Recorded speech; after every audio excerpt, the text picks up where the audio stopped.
All right, and 365 days of horsemanship, day 220 and 221. Again, not bad days really. Yesterday I came in between like a work party, came in the afternoon to come and see them. And it was really nice just to have that like really low expectations where I was just coming in, checking out if everyone was okay and then leaving again. Lawrence was just grazing. And so I just slotted in with him and just did some practicing of some flow. I'm really working hard on being more critical, more open to times when he's unpredictable and leaving sooner, not staying somewhere too long. And I think that went quite well.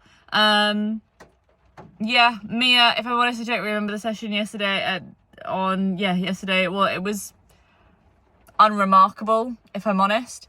As a lot of my sessions, I think, have been with her these last few days. But I do think I've made some quite big and positive discoveries over the last few days, and I'm really excited about that. I feel like I've got a little bit of momentum off the back of it. I was definitely feeling kind of a little bit like I was trudging through sludge with it all a little bit, trying to like claw myself back into the routine, claw myself back into the motivation, the excitement and all that stuff. And the first one I thought of while I was uploading videos today, because I am a little behind, so I was just catching up with that. And while I was doing that, I realised that freedom-based training, I think particularly, but I think training generally, is like being in a maze.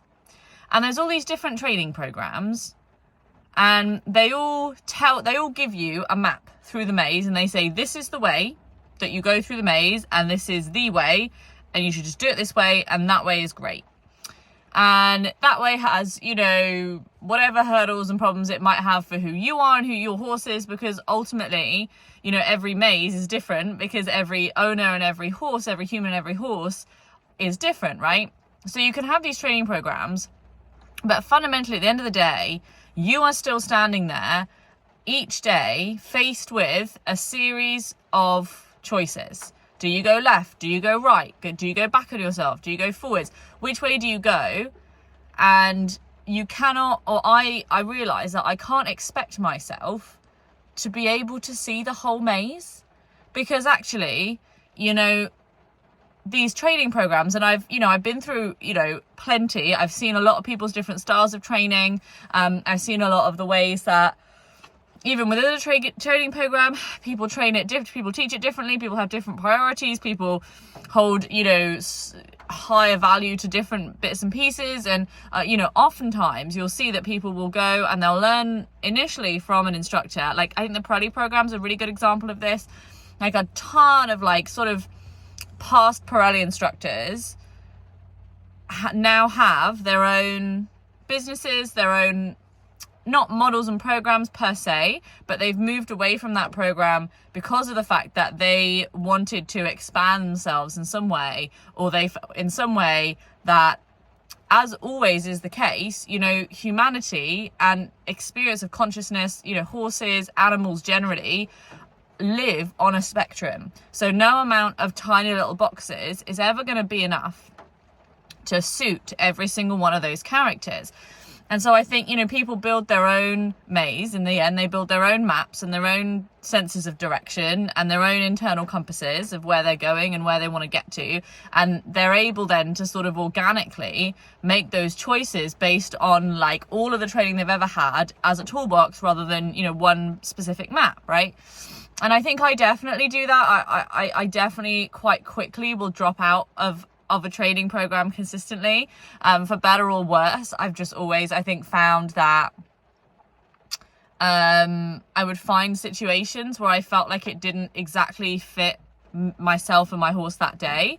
And I think I've kind of got to a place now where I've realized that, you know, as much as it's great to follow these programs, I think for me, I feel that it's so much more important for me to build my own confidence in myself. And I think it really made me realize like how much I was trying to predict how to get to this goal or that goal or this thing or that thing. And actually I have goals, I have goals, but I'm constantly trying to create them, to create the end result every day. And actually all I need to do for that day is turn up, say, right, where am I in the maze? What directions do I have to go? What horse am I being presented with today? What decision am I going to make today? Which direction, which one step forward in this maze am I going to take today? Because I can't see really anywhere else around me, but based on my past experiences, previous things that have happened, which direction am I going to take? And that's all I can expect from myself.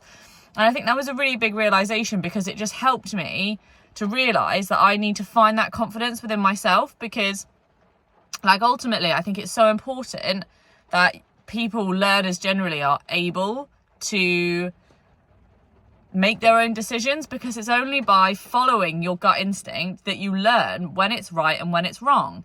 And by learning when it's right and when it's wrong, then you adapt it and it evolves and grows. Your ability to make innate decisions grows as a result of you following those decisions. Whether or not you might think whether or not they turn out to be right or not, all you can do on that day is follow the decision that you had in your heart and in your gut and say, right, this is what I think I should do today. I'm going to be open to it. I'm not going to try and convince myself that it's this way or that way. I'm just going to do it.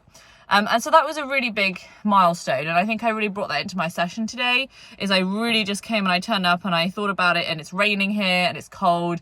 And I thought, okay, I and my partner's just gone away for 2 weeks for Christmas to Poland. So I'm a little bit sad about that, because I'm going to be on my own here for 2 weeks. And we're very attached and we spend a lot of time together. And now it's just me on my own for 2 weeks. So I thought to myself, okay, it's cold, it's dark, it's raining. No one's going to want to really do anything that they don't want to do. And I am just sad. So I'm just going to turn up and be sad with them and see what we can come up with. And I think, the power of showing up like that is so powerful. This is a relationship. It's something between us. Like, it needs to be something that fulfills us both. And each day, to turn up with that in mind, I think is really important.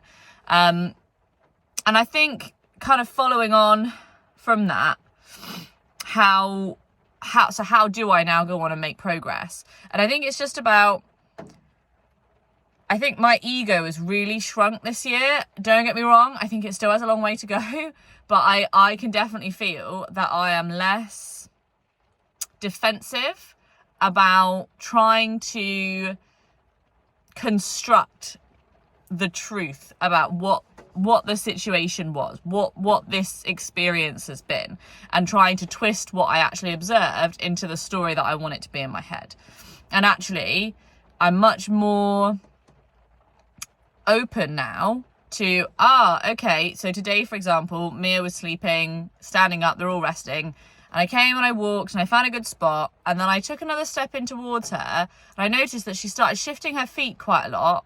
I was able to stay in flow with her, but she was moving her feet quite a lot, and then she took a step away, just a little one, but I could see that was because she was uncomfortable with how close I was. And I went, okay, I'm going to move back a step. And realizing that, I think in the past, I would have been tempted to push through that, to say, well, you should be okay with me standing here. I'm not going to cause you any harm. But then, of course, by me standing there and pushing through her boundary, that is harm. Fundamentally, I have psychologically pressured her, not allowed her to set that boundary with me. And there's nothing necessarily harmful about that in every situation. Sometimes it's really important. But actually, when I'm working, I think, in this way, where I'm trying to allow her a voice, I think, because I think, the difference between Mia and Lawrence fundamentally is Mia's really shut down. Mia, with me, she's very quiet. She doesn't converse, she doesn't talk, she doesn't, unless she's got a negative opinion about something.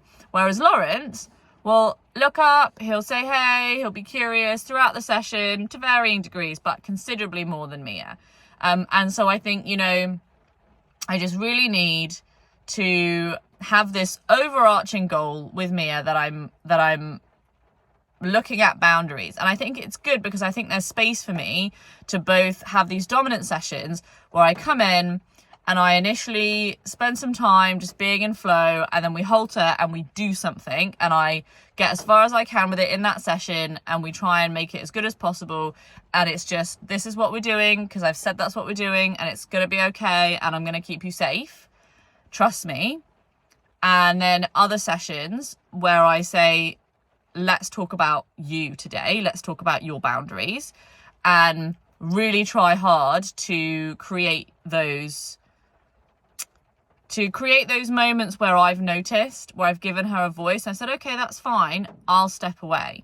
And I think noticing, a lot of trainers say what happens before what happens. And today was a really good example of that. Like, I moved in, she started moving her feet, and then she moved her feet away. So next time, if we're standing still and I come in closer, she starts moving her feet, I should go back then. And I think, this is where the patience comes in, is having the patience to try over and over again. With Lawrence, I worked on the touching distance, which worked really well. Just going between flow and the touching distance, and I did push it too far. And I said, okay, I had my hand on his chest, and after a couple of breaths, he started moving away from me. So I said, okay, I'm going to take that, I'm going to be supportive, I'm going to come back around. And the next time I did it, I came back around again after a few, a minute or two of having been in a few different places doing some more flow, came back, had my hand there again, and just left after a couple of breaths, before he felt the need to move. And I think, it's just feels like things have slotted into place a little bit again today for me. And I feel like I have somewhere to go, and that's really nice.